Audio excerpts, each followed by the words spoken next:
l'auteur du crime après son arrestation. À Akpo, dans la préfecture de Moyen Mono, un jeune a décapité à coups de machette le régent du village qui se trouve être son oncle. Le criminel a rapidement pris la fuite pour échapper aux forces de l'ordre et de sécurité. Mais la gendarmerie togolaise vient de mettre la main sur lui. Les faits se sont déroulés le 03 juillet. En effet, des individus inconnus ont attaqué à la machette Nsukepui, 60 ans environ, régent du village de Akpo. Les agresseurs ont rapidement pris la fuite. Saisie, la brigade territoriale de la gendarmerie Akopekpleme s'est rapidement transportée sur le lieu du drame à Akpo, situé à quelques 6 km de son camp. Arrivé, le commandant de brigade de la brigade a retrouvé la victime qui gisait dans une mare de sang dans sa chambre.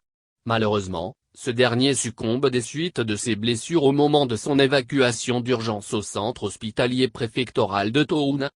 Une enquête a été donc immédiatement ouverte par ladite brigade afin de faire la lumière sur ce crime. D'Akpo, au Nigeria.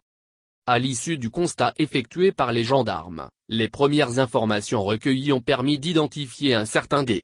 Kodjovi, 30 ans, cultivateur et demeurant, neveu de la victime qui a disparu du village aussitôt après le drame. Les investigations de la gendarmerie ont permis de suivre les traces du suspect dans le village voisin d'Agodogui situé à la frontière Togo-Bénin. Il se rendra ensuite au village d'Alebado au Nigeria. C'est à cet endroit qu'il a été interpellé et pris en charge par la brigade de Akopekpleme. Interrogé, le suspect a reconnu les faits et avoue avoir assassiné son oncle à qui il reproche de s'être accaparé de presque toutes les terres de la famille.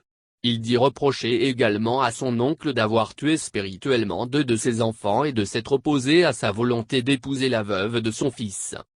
Le sieur D. Kodjo sera présenté à la justice togolaise pour répondre de son acte d'assassinat.